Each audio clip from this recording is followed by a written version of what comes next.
finished a master's degree, and I also was an instructor, a teaching assistant actually, all the time I was at Iowa State. So that was almost 8 years. So what years were you there? Well, let's see. That's an interesting question. Came here in '69, back off, must have been from about '61 to '69. Took 8 years. Because I was teaching all the time. Okay. Were you part of the environmental movement at that time in the 60s? Yeah. Would you call it that? What would you have called it? What were you doing? How would you explain to your relatives, your friends, yourself? Well, yeah, clearly. I can remember, I mean, at that time, Iowa State didn't have an ecology department. It had plant ecology and they had animal ecology, but animal ecology was incorporated into the wildlife degree, and so it wasn't separated. I had a minor in plant ecology, and my degree was in zoology because there wasn't any ecology, but combined with the wildlife masters, and I got into all kinds of coursework that would be called ecology, but it wasn't. But certainly there was an environmental movement. Probably the most interesting aspect, two things. One, in the zoology department you had entomology along with wildlife biology. At that time, DDT was being used almost indiscriminately in spraying on the campus for whatever purpose, various pesticides, but DDT in particular for fruit trees. And we used to have, every spring, robins lying on the lawn with going through tremors. And of course, the wildlife biologists and the entomologists got into loggerheads about what's going on here. So that was, so that would have been in maybe '63, something like that. Very early on, we didn't really know Rachel Carson. There it is up there. Let's see, came out. And this she probably says. This is. Do you recall? That was 62. I think it was. Oh yeah, copyright, 62. So yeah, this is about time Rachel Carson was publishing this, and it created a big stir. But anyhow, the connections were just barely being made, dimly. Was that the first time you heard about it, when you're in college and you hear professors arguing, or did you read about it in high school or in the paper? There weren't a lot of professors arguing. It was mostly the students that were getting, upset about that time. Okay, well, explain that to me. Well, I think that it's like anything else. Some things were taken for granted, and so there weren't, the serious investigations didn't start until late '50s, I don't believe. And this was, clearly she was the pioneer. Were there any environmental activists on your campus? Well, or what you now today I don't think students became concerned when you see lots of robins dying in tremors. It gets your attention. And so, yeah, it wasn't an uprising, Iowa State is a science and technology school, also an Aggie school, and so some things are taken for granted. But at any rate, so you know, that was an era of awareness. Okay, so there was no faculty person that spoke out saying, this is really outrageous, we have to do something to change this situation? Not that I really recall at that time. I mean, the graduate students were probably more vocal than the faculty at that time.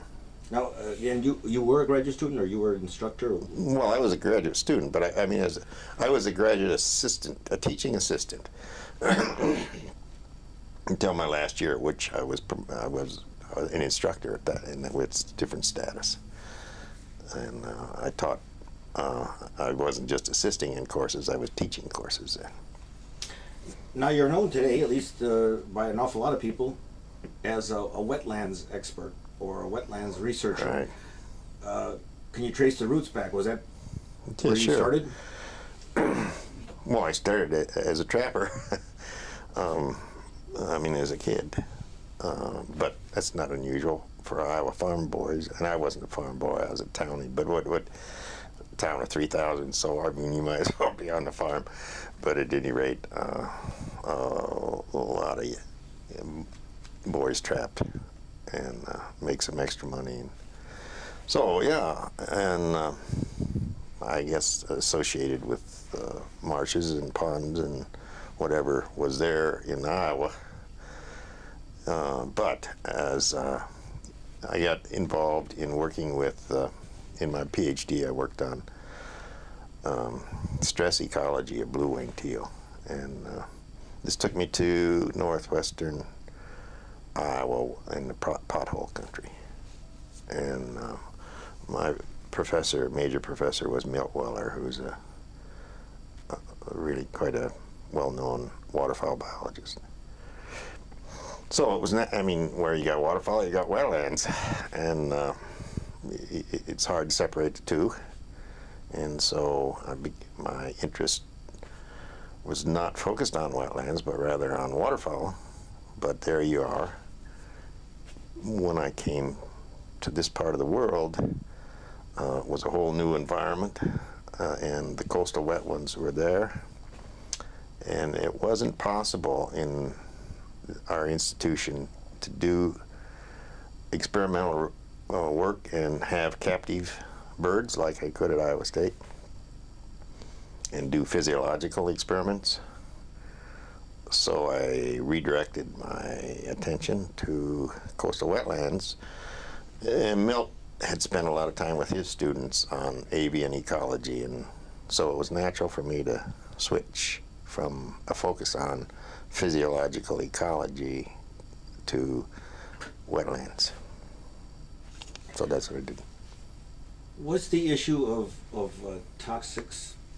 toxicology an issue in your days at Iowa as a student learning? Was there concern? I don't know whether I didn't have associated with the vet school. Okay. No, well, just in your education, were toxic an issue talked about in class? Did you study it? Was it a major concern? I mean, only insofar as the awareness, such as Rachel Carson, through chlorinated hydrocarbons were just beginning to be an issue. So there were no courses. There were toxicology courses that were taught in the vet school, although I never took per se a toxicology course. I took biochemistry and all that, and endocrinology and comparative physiology and a lot of physiology, but I never took a toxicology course. Now, Rachel Carson and people I've talked to about DDT talk about songbirds dying because they saw urban spraying of DDT and perhaps other chemicals.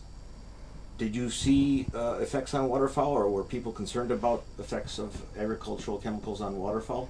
No, not really. Not at that time. Well, in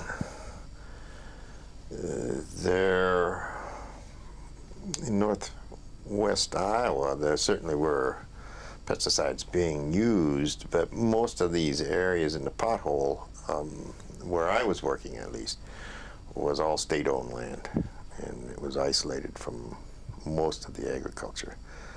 And as far as I can recall, there wasn't much thought given to it at all. So. Okay. Well, let's talk about you coming to UW Green Bay. Can you tell me how you first heard about the institution, what you heard about it, and how you happened to come here from Iowa? Well, like any other PhD at that time, the job market, as I recall, was beginning to tighten. And I had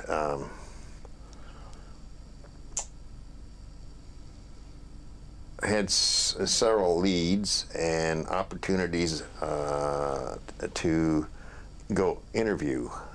Before I came here, I had interviewed at Northern Illinois. And then this opportunity for an interview came up right after that one. And I came here on an interview and liked what I saw. I mean, about the nature of the institution. I can recall at the time my major professor, as much as I totally respect him, suggested that I could do better. But this was an exciting place with new ideas, and it was the kind of institution that I think was after the Wisconsin tradition with Aldo Leopold's ideas, and focused on the environment, interdisciplinarity. Let me